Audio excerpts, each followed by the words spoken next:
Welcome to Missing Persons Case Files, a place where the gone are not the forgotten. What's happening in the forests of North America? How are so many people disappearing only to have their remains found much later, or in many cases, not at all? Are the predators to blame? Giant hair-covered beasts? Or even more terrifying, us as humans? Maybe it's both. Maybe it's neither. These are just a few of the questions we'll look to uncover here on the Missing Persons Case Files.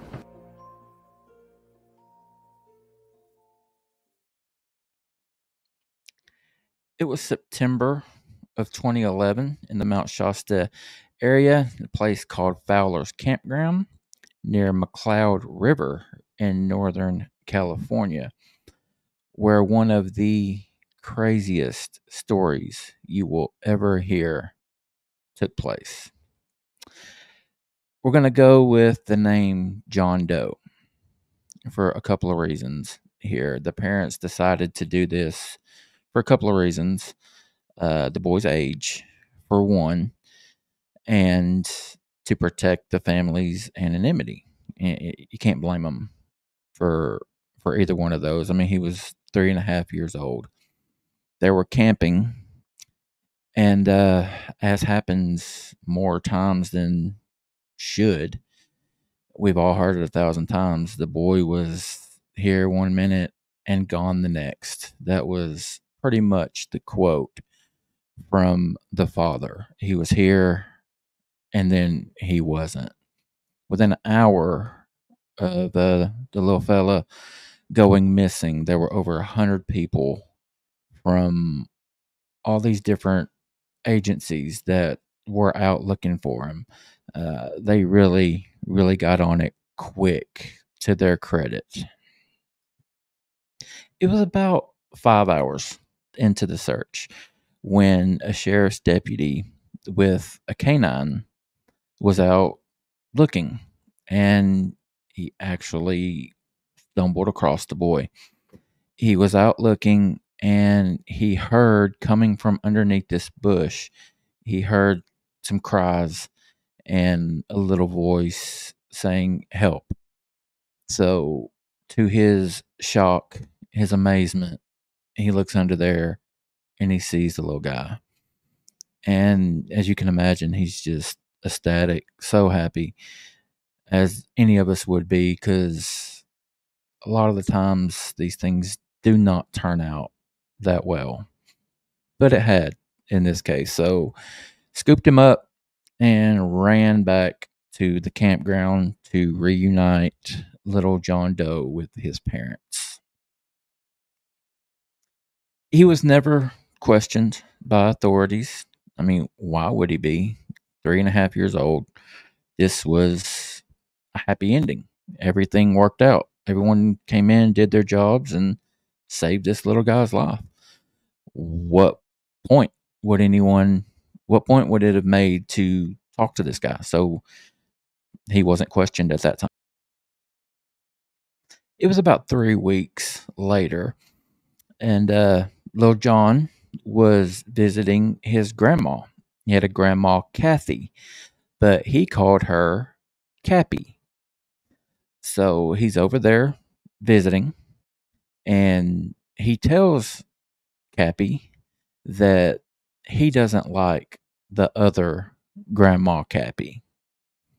And this kind of catches her off guard, as it would any of us.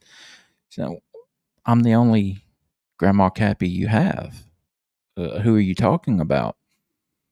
He went on to tell her that when he went missing, it was because the other grandma Cappy grabbed him up and took him off to the creepy place.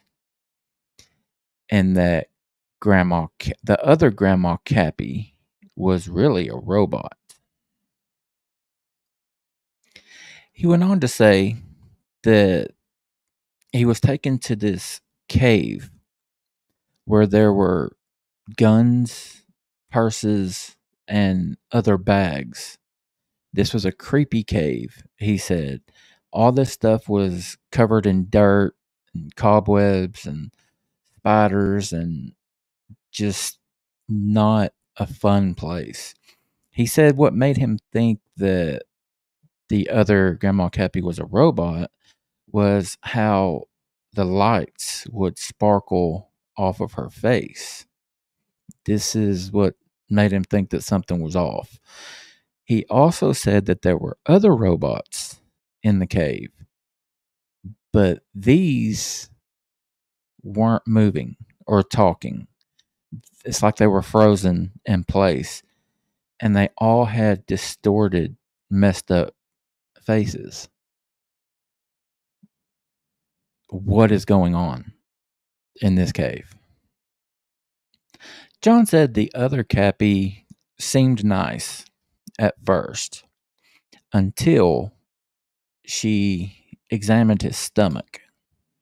And then after examining his stomach, she hands him this sticky piece of paper. And as if it wasn't weird enough, guys, she hands him this sticky piece of paper and tells him to poop on it, to actually defecate on this sticky piece of paper. As it would anybody, freaked him right the hell out. I'm sure he started crying. He couldn't do it. And this upset fake Cappy. And the next thing you know, he's being led out of the cave, and a short distance away, he's told by fake Cappy to get under that bush and lay there, and he'll be safe. Someone will find him. And then she just went away. So she goes away, and he does what she says. He lays under there, and this is inevitably where he was found by the officer some however many hours later. As you can imagine, all this stuff is just running through Cappy's mind. Like, what is going on with this kid? She calls his parents, and she's upset. She says, what are you letting this child watch? What kind of TV shows or movies is he watching? His imagination is running wild. And she told the parents what John told her. And the parents told her, please don't push him. Don't say anything else to him. Don't ask him any more questions about it. He told us this right after he returned. We know about all of this. Please just leave him alone about it. Drop it. We want him to forget. We don't want this to be something that he ends up needing therapy for, and some tragic event that he just can't forget. So for everyone's sake, please just drop it.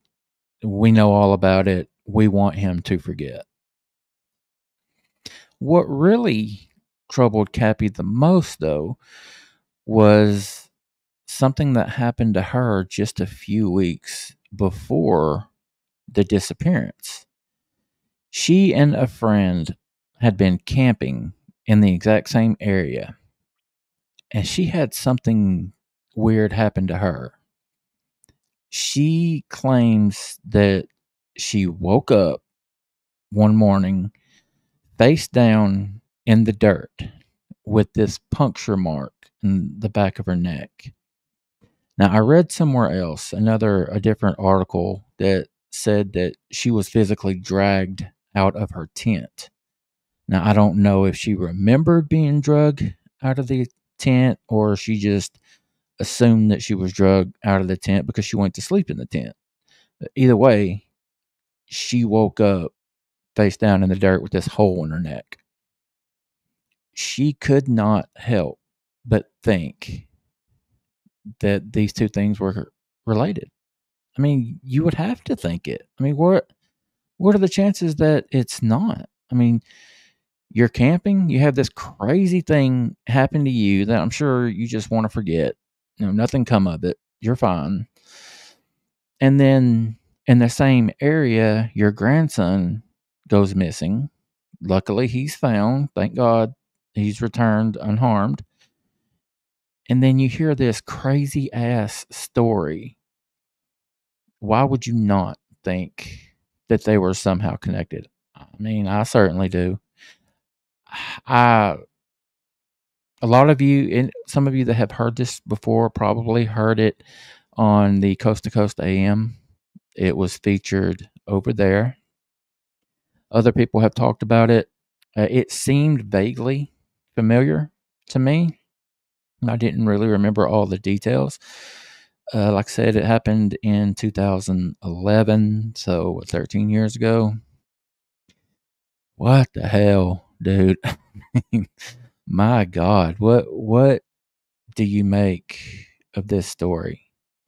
Is I'm not a psychologist, obviously. Psychiatrists um, don't even claim to be one on TV. But is this like a defense mechanism? I mean, did he come up with this theory, this stories idea in his head to help him cope with the hours of being gone? I mean, he was only gone for 5 hours. Granted, that probably seemed like a really, really long time to him, especially to his parents. That had to have seemed like forever. But did he just come up with this story in his head and now it's fact to him? I don't know. I don't know if stuff like that's even possible. I do know that this one had a happy ending. So many have not. The other cases that we've covered before this did not have happy endings. The 3 cases we covered before were also children, and they not only did not come back, they were never found. Uh, One of them, the last one we did, it's been like 85, 83 years that this kid's been missing. So we have that. He has that going for him. He was found, and that's awesome. That's amazing. Guys, watch your kids. I've said it before. Keep them right beside you when you're out in these places. We all enjoy taking our kids, taking our family out in nature, but we have to be so careful. Kids are so inquisitive, and everything's new to them, and they want to do everything. We just, as parents, we have to be careful. But I'm glad, like I said, I'm glad that this one worked out for the best. And if you guys have anything that any comments, anything, any cases that have stuck with you over the years that you heard a long time ago that just bothered you or disturbed you, that you just want someone else to look into, I would love to do that for you. Send me an email to Wayne at paranormalworldproductions.com. Or if you would rather talk to Tiffany, you can get her at Tiffany at paranormalworldproductions.com. We are loving the hell out of doing these missing persons cases. I mean, they're tragic, they're horrible, most of them, but people need to be talking about them. Something's going on. It just seems like something's going on in our forests of North America, and we got to talk about it. So that's what we are doing. All right, guys. Until we see y'all again, y'all take care of yourselves and take care of each other. Bye.